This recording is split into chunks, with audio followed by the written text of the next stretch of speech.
Bonjour et bienvenue à Lumière du Monde, votre émission diocésaine. Ici Anne en compagnie de Jasmin. Bonjour à toi Anne. Alors aujourd'hui à l'émission, on vous parle d'un thème dont on ne parle pas souvent en Église, celui des célibataires. Il y a une spécialiste francophone de la question, Claire Le Secrétin, elle est journaliste au journal La Croix en France et elle a écrit beaucoup de bouquins sur la question. Elle était de passage au Québec et moi c'est un coup de cœur. Ah oui? Ah oui, absolument. Je vous invite vraiment à regarder cet entretien avec elle. J'ai hâte de le découvrir, tout comme j'ai hâte de vous faire découvrir notre première capsule de l'Avent. Mais oui, c'est déjà ce temps de l'année où on revient avec nos capsules de l'Avent. Et cette année, on tourne autour de vivre Noël autrement. Pour aujourd'hui, c'est une famille de réfugiés qui vont vivre leur premier Noël ici. C'est vraiment à découvrir, c'est très intéressant. Une autre visite de France, cette fois-ci, le postulateur de la cause de Saint-Louis et Zélie Martin, les parents de Sainte-Thérèse de l'Enfant Jésus. Alors, on a rencontré le père Olivier Ruffray. Et une série que tu aimes beaucoup, je crois, Jasmin, Vivre avec le Christ. Oui. Aujourd'hui, on rencontre le père Martin Lagacé. Bonne émission.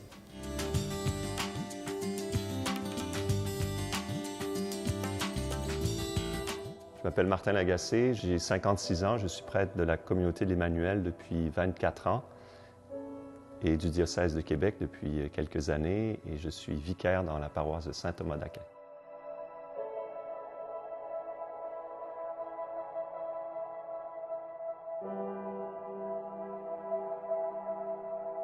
C'est un mélange curieux à la fois de belles semences d'évangile que j'ai eu grâce à ma famille, puis en même temps de recherches angoissées jusqu'à l'âge adulte où j'ai étudié la philosophie, etc. Puis là, je suis vraiment tombé dans une espèce de trou noir.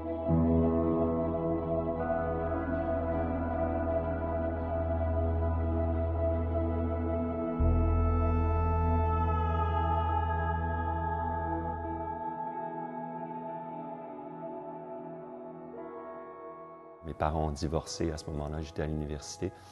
Et puis j'allais de moins en moins à mes cours, puis je vivais de plus en plus la nuit, puis je fumais de la drogue, je sortais, etc. Puis j'ai découvert aussi la musique punk et tout cet univers assez macabre. Le mélange de musique et de drogue, c'était un peu ma religion en fait, parce que ça me faisait partir dans un autre monde.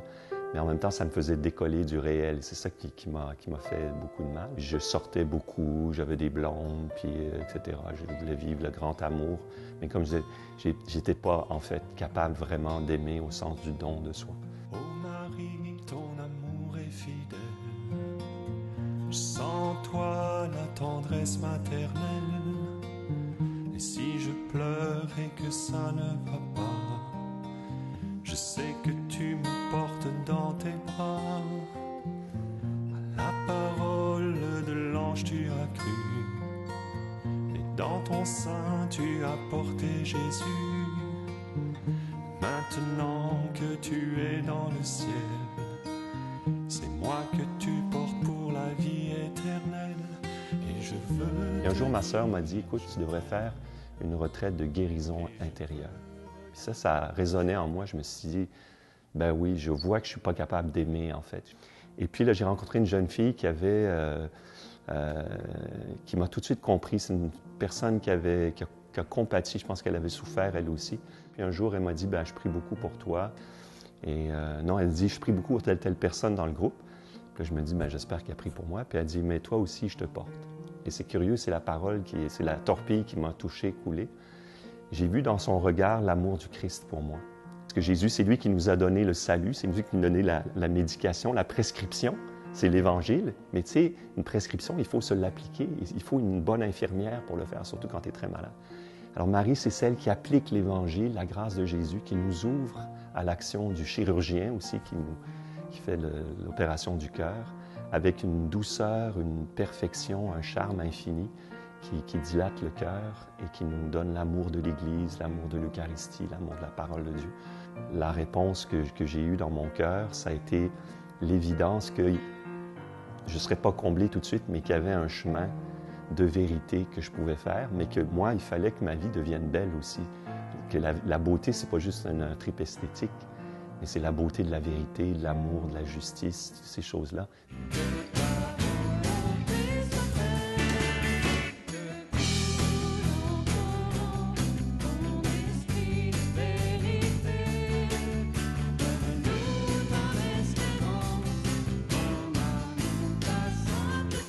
C'est un peu comme si j'étais en train de me noyer dans une rivière et que lui venait dans la rivière avec moi et même, je veux dire, se noyait pour moi, pour m'en sortir. Ça a été mon expérience centrale. Comme dit Paul, le Christ m'a aimé et il s'est livré pour moi. Et à partir de ce moment-là, j'ai senti un grand amour remplir mon cœur. Ma vie a complètement changé. Puis là, Jésus était au centre. Je me suis mis à prier. Quand j'ai commencé à prier, j'avais le sentiment que c'est comme un poumon qui n'avait pas respiré depuis des années. C'était mon âme.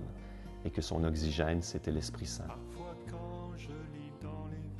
On peut connaître sa volonté au jour le jour, parfois jusque dans les détails, grâce à cette présence de l'Esprit Saint qui parle à notre cœur, qui parle dans la vie de l'Église, dans la Bible, dans les sacrements, dans les rencontres qu'on fait. Et c'est tout un univers qui, en fait, s'enchante d'une certaine manière. Et c'est drôle parce que je suis retourné dans la faculté de philosophie c'était pour elle qui m'avait amené, mais où j'étais allé au bord du suicide. Et j'ai fait une maîtrise en philosophie dans un esprit tout à fait différent. Je me suis remis à jouer au hockey comme j'étais jeune et j'ai retrouvé un petit peu toutes mes racines humaines. C'est ça qui est beau, c'est que Dieu, quand il nous saisit, il nous arrache pas à nous-mêmes, au contraire, il nous ramène à nous-mêmes. J'étais tanné, je dis à la Sainte Vierge, je dis j'aimerais ça compter un but, puis là, mais comme je jouais à la défense, puis je sens dans mon cœur que si t'allais à l'attaque, t'aurais plus de chance. Fait que j'échange avec un défenseur. Le gars, je lui ai dit changer. Premier chiffre, je compte un but.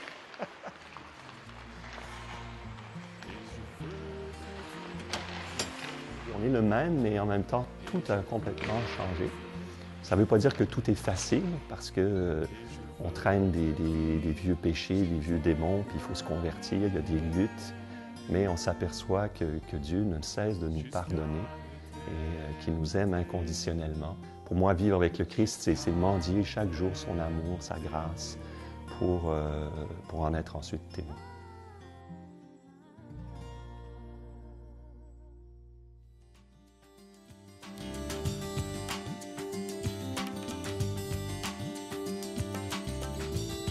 On ne parle jamais du célibat non choisi et c'est vraiment dommage parce que c'est un vrai sujet de société et on n'en parle jamais ni dans les familles parce que les parents n'osent pas poser des questions à leurs enfants sur ce sujet. On n'en parle pas entre célibataires et couples parce qu'on ne veut pas mettre mal à l'aise et puis souvent les couples ont peur que la personne célibataire s'insinue dans leur couple. Entre frères et sœurs, on n'en parle pas. Entre amis célibataires, c'est pas toujours facile non plus, donc c'est un sujet dont on ne parle jamais.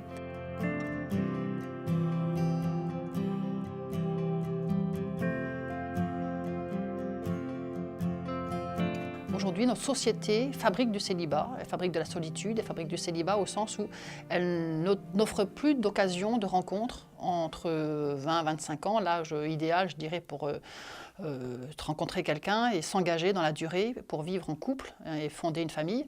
Or, cet âge-là, aujourd'hui, est pris par des engagements, d'abord des études qui durent de plus en plus longtemps, une recherche de travail qui est de plus en plus longue, une précarité sur le plan du travail, une précarité affective aussi, puisqu'on se met en couple de plus en plus tôt, mais souvent de manière peu stable, enfin pour des durées assez courtes, si bien qu'on arrive à 30, 35, 40 ans et qu'on est toujours célibataire.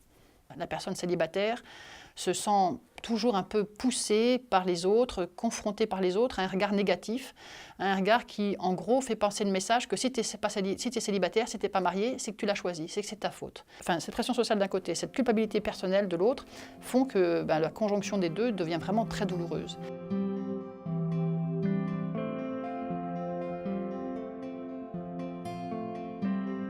Pour vivre son célibat de la manière la plus épanouie possible, je dirais que la première étape, c'est d'adhérer à son célibat. D'y adhérer, ça veut dire de reconnaître que c'est mon état de vie pour aujourd'hui, ce qui ne présage en rien de demain. Je suis célibataire aujourd'hui, je le vis pleinement et je n'attends pas un éventuel conjoint, une éventuelle rencontre, pour vivre heureuse, pour vivre pleinement ce que j'ai à vivre, en fonction de mes capacités, de mes compétences, de mes qualités, etc. Je peux donner le maximum de moi-même dès aujourd'hui. Je n'attends pas la rencontre providentielle. Le discours laisse penser qu'il y a deux vocations, c'est-à-dire soit on est appelé au mariage, et c'est la voie du plus grand nombre, soit on est appelé à la vie consacrée, donc le sacerdoce ou la vie religieuse. Et puis quand on est célibataire laïque, on se dit alors je suis appelé ni au mariage, en tout cas pour le moment, puisque je n'ai pas encore rencontré mon conjoint, ni à la vie religieuse, parce que je suis sûre que ce n'est pas mon appel, et j'ai pu éventuellement faire une retraite de discernement pour me rendre compte que vraiment je ne suis pas appelé à cela, et donc je n'existe pas.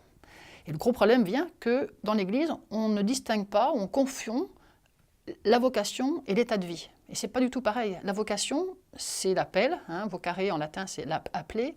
Et cet appel, il est pour tous les baptisés. Dès lors qu'ils mettent le Christ dans leur vie, ils sont appelés. Ils sont appelés à être heureux avec le Christ, ils sont appelés à être féconds avec le Christ, ils sont appelés à vivre pleinement leur relation d'intimité avec le Christ. Donc cet appel, il est pour tous, quel que soit l'état de vie. L'état de vie, c'est un moyen, ce n'est pas un but. Tu as une vocation en tant que fils et fille de Dieu, tu vis pleinement ta vocation, et l'état de vie va te permettre, voilà, comme un moyen, va te permettre de la vivre.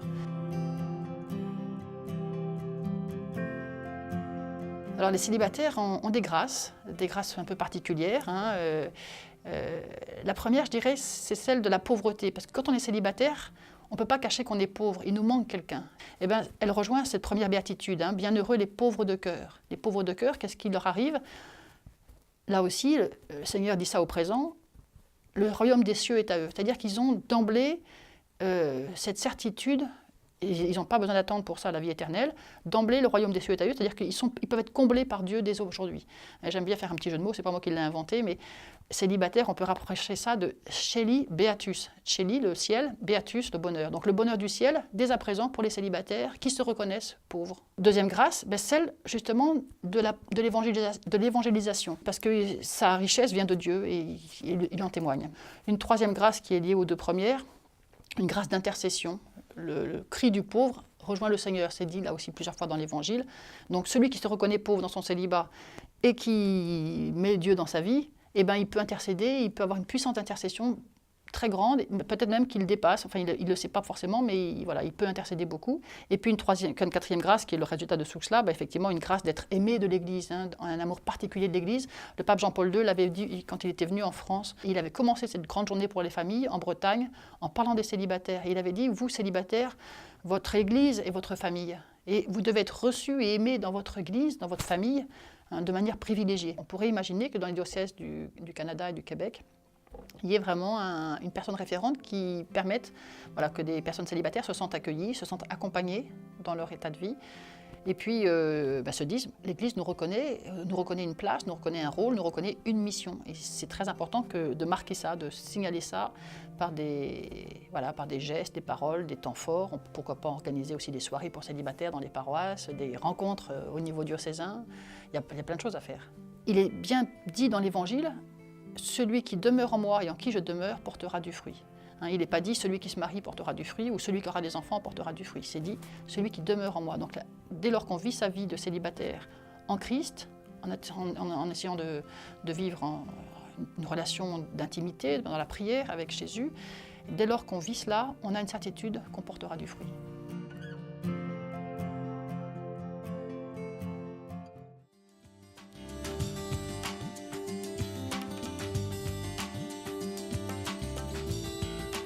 Je suis arrivé, c'était le 7 juin 2017.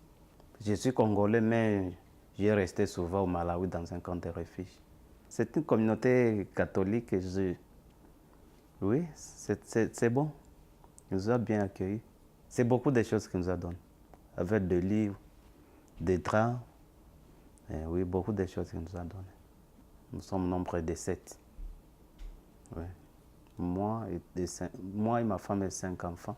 Il y a 3 filles et 2 garçons. Nous tous, nous étudions. Et moi aussi, j'étudie encore. J'ai fait la francisation. Je travaille un peu. Nous sommes heureux parce que j'ai habité 20 ans dans un camp de refuge. Et là, la vie était très, très difficile. Très difficile en tout cas, parce qu'on nous donne, concernant la nourriture, on donne 14 kilos de maïs, un grain, pain de sucre, pain du sel. Mais les 14 kilos, on peut manger ça pendant un mois pour une personne. Mais c'est très très difficile. Ici, on mange bien. Quand je veux manger, je mange. Quand je ne veux pas, je ne mange pas. Et si la vie est bonne, puisque là. Oui. Et moi, je ne sais pas comment on fête le Noël ici au Canada précisément, parce que je vois souvent dans beaucoup de quartiers, on essaie d'améliorer Je ne sais pas si je peux décorer cette maison parce que ce n'est pas pour moi. Ce n'est pas pour moi, je ne sais pas. Beaucoup déjà comme là, les voisins, l'ont déjà décollé là-bas, mais moi, je ne sais pas les droits d'ici. Avant de devenir ici, en Afrique, avant, on achète les vêtements pour les enfants, les chaussures. Après, si tu as des sous, vous pouvez acheter même une vache ou bien une chèvre. Si tu n'as pas beaucoup de sous, vous pouvez acheter même une petite poulet. Avant de fêter, vous partez d'abord à l'église. Après avoir quitté l'église, venez de la maison. S'il y a des amis, des collègues, des voisins, si tu as des possibilités, vous pouvez l'appeler pour fêter ensemble. Oui. Oui, je ne sais pas comment on fait la Noël ici. Parce que beaucoup de gens ne parlent pas à l'église, je ne sais pas comment. Parce que nous, en Afrique, on part d'abord à l'église. Avant de fêter, on part d'abord à l'église et après, on fait la fête. La Noël, c'est la naissance de Jésus-Christ. C'est ce que moi je pense. C'est la fête de la naissance de Jésus-Christ.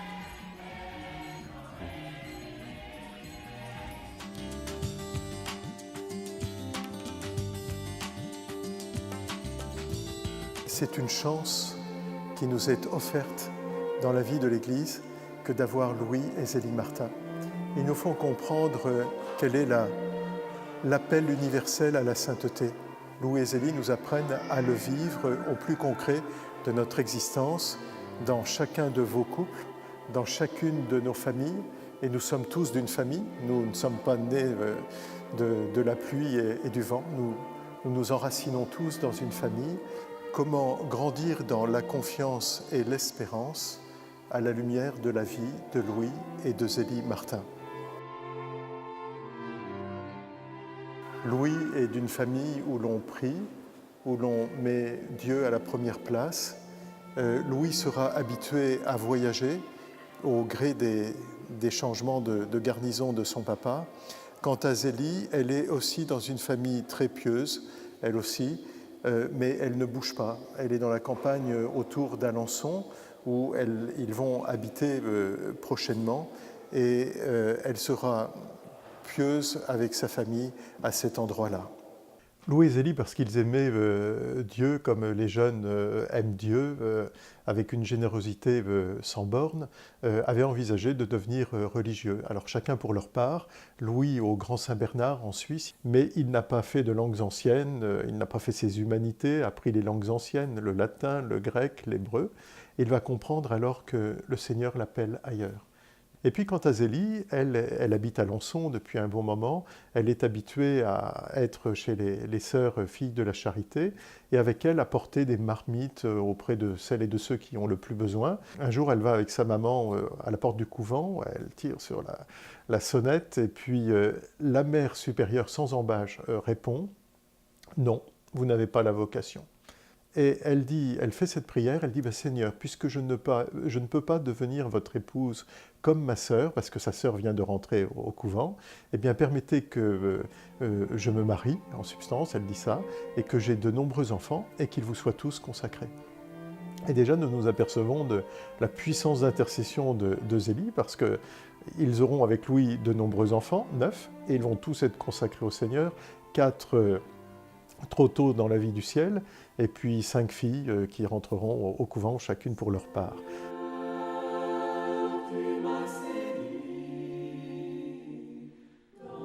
La rencontre de Louis et de Zélie va se faire très rapidement. On imagine la rencontre sur le pont Saint-Léonard à Alençon, et ils vont se croiser, se reconnaître, s'apercevoir, et puis se retenir. Et donc, au bout de 3 mois, ils seront déjà mariés le 12 juillet et 13 juillet 1858.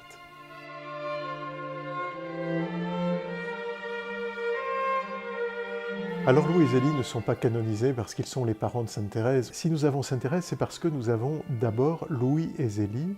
Où est-ce que Sainte Thérèse et les autres filles Martin et les autres enfants Martin ont appris l'amour de Dieu et l'amour, tout simplement. Ils l'ont appris sur les genoux de leur papa et de leur maman. Zélie va dire quelque chose de très beau qu'elle écrit à Pauline, sa deuxième fille, lorsque celle-ci est en pension. Elle lui écrit le 4 mars 1877, quelques mois avant de mourir, puisqu'elle va mourir au mois d'août. Elle lui dit ceci: « Mais quand nous avons eu nos enfants, nos idées ont un peu changé. Nous ne vivions plus que pour eux. C'était tout notre bonheur. Et nous ne l'avons jamais trouvé qu'en eux. Rien ne nous coûtait plus. Le monde ne nous était plus à charge. Pour moi, c'était la grande compensation. Aussi, je désirais en avoir beaucoup afin de les élever pour le ciel. » Ils vont devoir, comme vous, concilier vie de travail et vie à la maison. La journée de Zélie commence à 5 heures du matin. À 5h30, ils sont à la messe pour se recevoir de Jésus dans l'Eucharistie. La vie de Zélie commence chaque jour à 5 heures du matin. Elle ne s'achève jamais avant 23 heures. La vie de la maison, la vie de travail. Voilà, une vie ordinaire de maison. Ils vont exercer la profession pour Louis d'horloger. C'est le métier qu'il apprend lorsqu'il rentre du Grand Saint-Bernard. Il va être très doué, très méticuleux, très précis. Et puis, Zélie est dentelière. Elle a une vingtaine d'ouvrières qui travaillent pour elle. Elle est, comme les gens d'aujourd'hui, prise dans ces affres-là de la vie économique, de la vie de l'entreprise. Elle choisit de payer ses ouvrières quand il n'y a pas de travail. À un moment donné, Louis va céder son horlogerie à leur neveu et il va se mettre fabricant de points d'Alençon avec sa femme. Et ils vont être aux prises avec cette entreprise l'un et l'autre, devant démarcher les clients, devant corriger leurs prévisions et devant faire face aux fluctuations du marché. Il nous montre vraiment que dans le travail, nous pouvons aussi vivre d'une façon chrétienne notre travail en pensant que si l'Esprit nous inspire, il nous inspire aussi dans notre travail et il nous conduit aussi.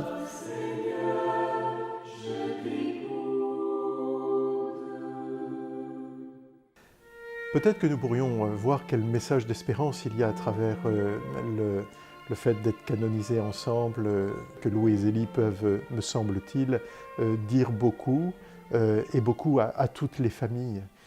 Celles qui peuvent vivre dans la grâce du mariage, comme ils l'ont fait eux-mêmes, mais aussi aux autres familles éprouvées par le temps, par les aléas de leur histoire personnelle, parce que Louis et Zélie ont aussi été éprouvés eux-mêmes.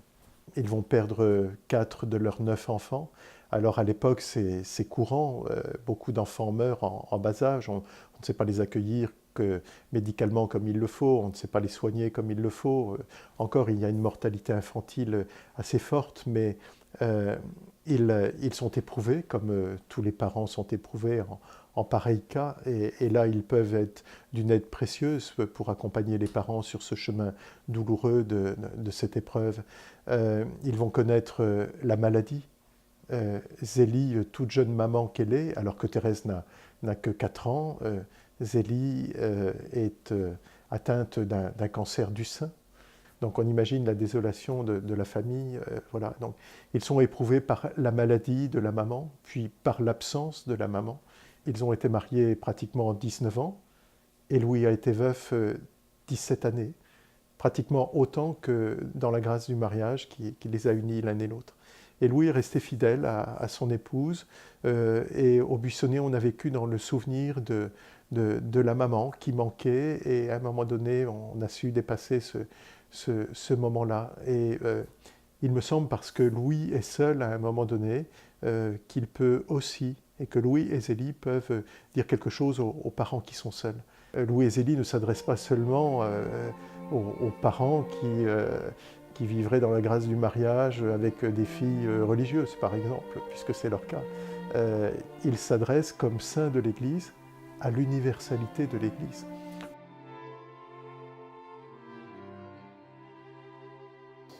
respirer Dieu dans notre vie. Et je crois que c'est profondément l'appel de Dieu sur chacune de nos vies. Respirer Dieu dans notre vie. Comprendre, et Louis et Zélie nous le montrent, que Dieu est amour, que Dieu veut notre bonheur, même au pied de la croix et à travers nos croix, pour que nous puissions vivre de sa vie à lui, qui offre sa vie par amour de nous.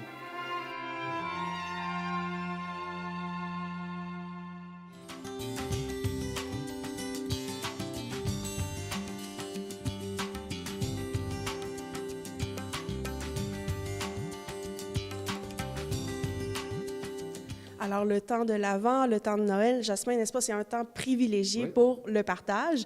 On le voit avec les cadeaux de Noël, les petites attentions, les douceurs qu'on s'offre. Et pourquoi pas partager le Christ? Allez sur le site web ecdq.tv. Il y a tous les détails, un courriel, un partage Facebook. Je crois même que l'équipe de cdq.tv est prête à aller dans les milieux paroissiaux, dans les communautés religieuses, partout pour vous aider à partager le Christ, pour vous donner de la formation si vous en ressentez le besoin.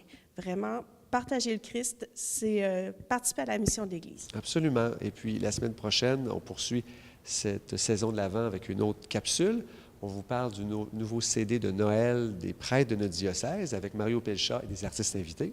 Et puis, il y a quelques semaines, on vous a parlé des racines franciscaines. On ira à la rencontre du couple à l'origine de ce projet, Carl et Alexandra Bouchard, et on voit aussi pour le 150e de Pont-Rouge. Oui, un bel anniversaire. À la semaine prochaine.